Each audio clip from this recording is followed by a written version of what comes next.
हाल ही में किस राज्य को एविएशन प्रमोशन के लिए बेस्ट स्टेट अवार्ड मिला है?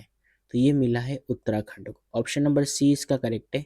याद रखिएगा, ये हाल ही में हैदराबाद में आयोजित एशिया के सबसे बड़े नागरिक उड्डयन कार्यक्रम विंग्स इंडिया 2026, ये जो मिला है ये उत्तराखंड को एविएशन इकोसिस्टम के संवर्धन के लिए सर्वश्रेष्ठ राज्य यानी कि best state for promotion of aviation and ecosystem का पुरस्कार मिला है।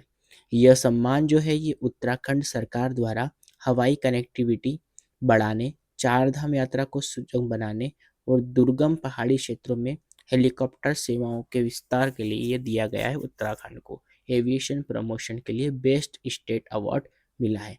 तो ये आपको याद रखना, ये उत्तराखंड को मिला है। नेक्स्ट क्वेश्चन की बात करते हैं कि हाल ही में शहीद दिवस कब मनाया गया है? तो ये शहीद दिवस दोस्तों मनाया गया है 30 जनवरी को।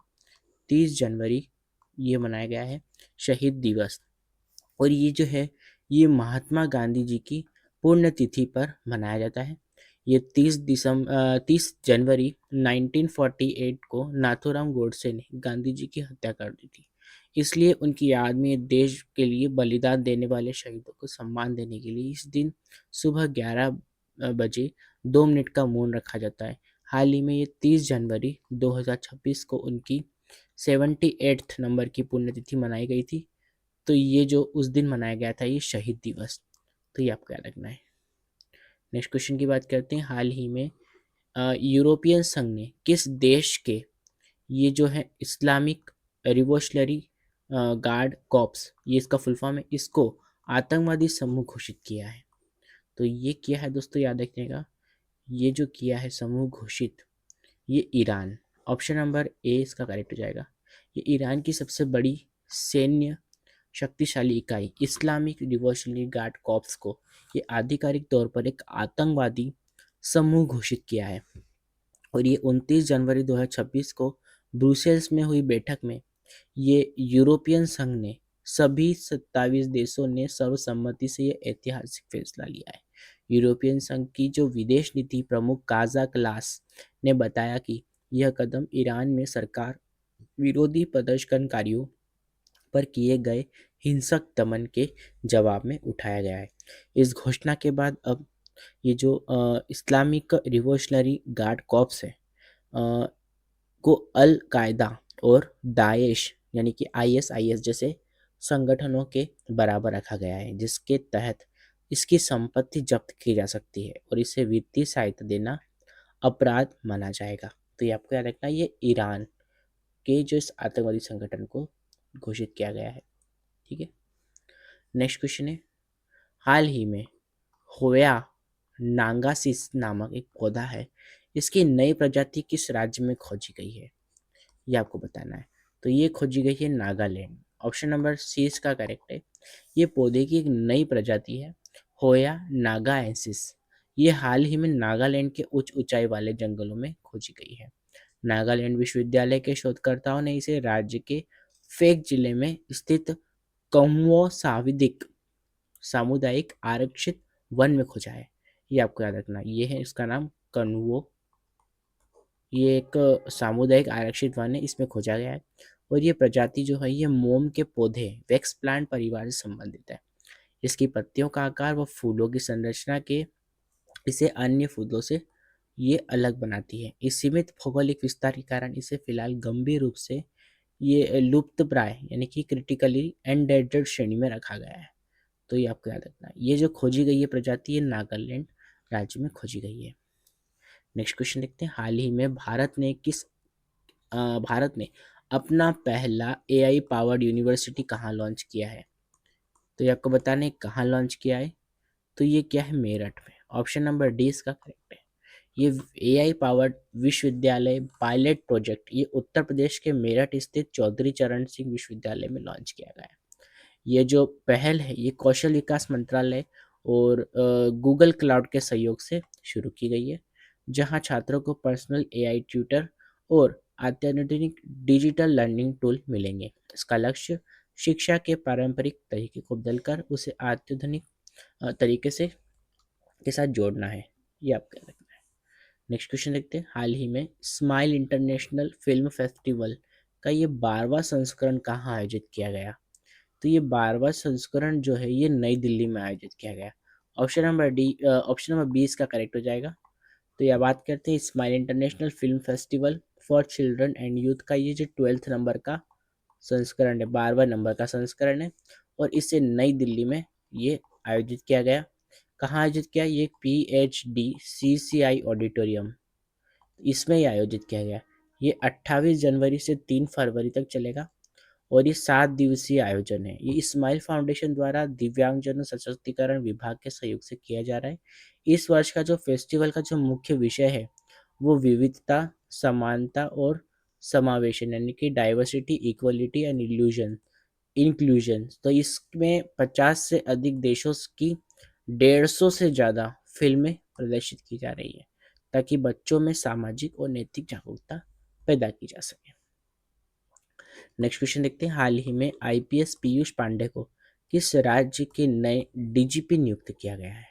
तो ये कारवार पुलिस महानिदेशक नियुक्त किया गया है। ये किया गया पश्चिम बंगाल का। ऑप्शन नंबर 20 का करेक्ट है।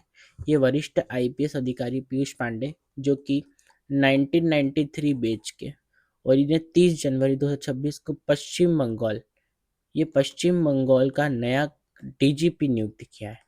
ये आपको याद रखना है। उन्होंने राजीव कुमार का स्थान लिया है जो 31 जनवरी 2026 को सेवानिवृत्त हुए हैं। पीयूष पांडे इससे पहले राज्य के सुरक्षा निदेशक के रूप में कार्यरत थे और उन्होंने मुख्यमंत्री की सुरक्षा की जिम्मेदारी संभाल रहे थे। तो अब इन्हें DGP नियुक्त किया गया है, ये आपको याद रखना है। नेक्स्ट क्वेश्चन देखते हैं।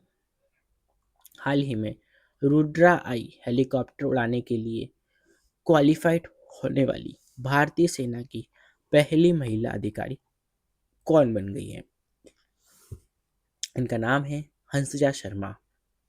ऑप्शन नंबर इसका सी करेक्ट हो जाएगा। ये हंसजा शर्मा जो कि ये भारतीय सेना की कैप्टन, ये रुद्रा आर्म्ड हेलीकॉप्टर उड़ाने के लिए क्वालिफाइड होने वाली पहली महिला अधिकारी बन गई है। इन्होंने नासिक के compact army aviation training school में प्रशिक्षण के दौरान शीर्ष स्थान प्राप्त किया और सिल्वर चीता ट्रॉफी जीतने वाली भी ये पहली महिला बनी है। तो ये भी आपको याद रखना है, सिल्वर चीता ट्रॉफी ये जीतने वाली भी ये पहली महिला बनी है। कौन बनी है? हंसजा शर्मा, ये आपको याद रखना है। और इन्होंने जनवरी 2026 में उन्होंने गणतंत्र परेड के दौरान 251 आर्मी एविएशन स्क्वाड्रन का नेतृत्व करते हुए स्वदेशी हेलिना मिसाइल प्रणाली का प्रदर्शन भी किया था। तो ये भी आपको याद रखना है, ठीक है। इसका हो जाएगा answer option number C, Hansja Sharma. Next question की बात करते हैं। ये हाल ही में प्रधानमंत्री मोदी जी ने कहाँ PM Svanidhi credit card launch किया है? तो ये किया है तिरुअनंतपुरम, केरल के। ऑप्शन नंबर 20 का करेक्ट है। ये प्रधानमंत्री नरेंद्र मोदी जी ने 23 जनवरी 2026 को केरल के तिरुवनंतपुरम में PM Svanidhi credit card launch किया है। ये अपनी तरह की पहली पहल है जो रेहड़ी पट्टी वालों यानी कि स्ट्रीट वेंडर्स को 30,000 रुपये तक का ये ब्याज मुफ्त ये रिवॉल्विंग क्रेडिट सुविधा प्रदान करती है। और अगर हम बात करें तो रिवॉल्विंग जो क्रेडिट सुविधा प्रदान करती है और इस कार्ड का जो UPI से जोड़ा जा सकता है। इस कार्ड को UPI से भी जोड़ा सकता है और जिससे छोटे व्यापारी जो है अपनी दैनिक जरूरतों के लिए अपनी आसानी से डिजिटल लेन देन कर सके और उन्हें साहूकार पर निर्भर न रहना पड़े। तो इसलिए ये लॉन्च किया है, आपको याद रखना है। नेक्स्ट क्वेश्चन की बात करते हैं। ये हाल ही में कहाँ विश्व प्रसिद्ध जीवित जल पुल यूनेस्को की विश्व धरोहर स्थल हेतु नामांकित हुआ है? तो ये है मेघालय का। ये भारत में हाल ही में ये मेघालय का जो है विश्व प्रसिद्ध जीवित जल पुल यानी कि लिविंग रूट ब्रिज, ये इस टाइप से है ये। तो ये जो हुआ है ये स्थानीय भाषा में इसे क्या कहते हैं? इसे कहते हैं जिंकिंग जरी कहा जाता है। इसे यूनेस्को की विश्व धरोहर सूची में 2026-27 के लिए आधिकारिक तौर पर नामांकित किया है।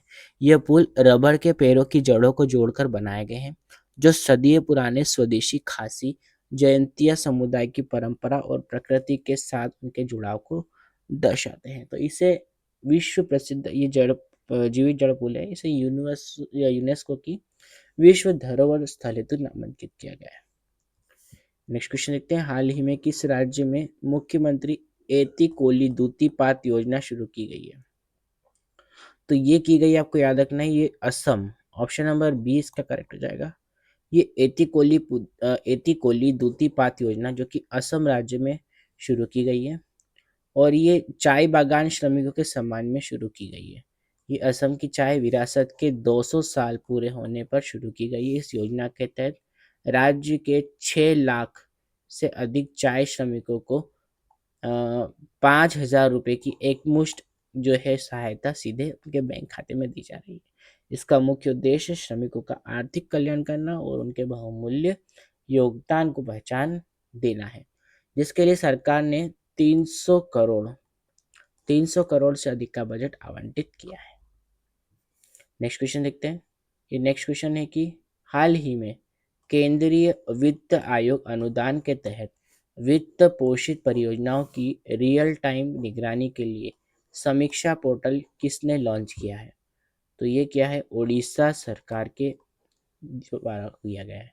ये उड़ीसा के मुख्यमंत्री मोहन चरण मांझी ने हाल ही में समीक्षा समीक्षा पोर्टल लॉन्च किया है। यह पोर्टल गांवों और शहरों में सड़कों पर पानी और बिजली जैसी सरकारी सुविधाएं ये रियल टाइम निगरानी करेगा। इसका जो मुख्य उद्देश्य ये काम में तेजी लाना और भ्रष्टाचार को रोककर पूरी पारदर्शिता बरतना है, ताकि जनता देख रेख कर सके और उनके इलाके में विकास कार्य की स्थिति किस स्थिति में ये पता लगाया जा सके। तो ये आपको याद रखना है, इसका आंसर हो जाएगा ऑप्शन नंबर सी, ओडिशा।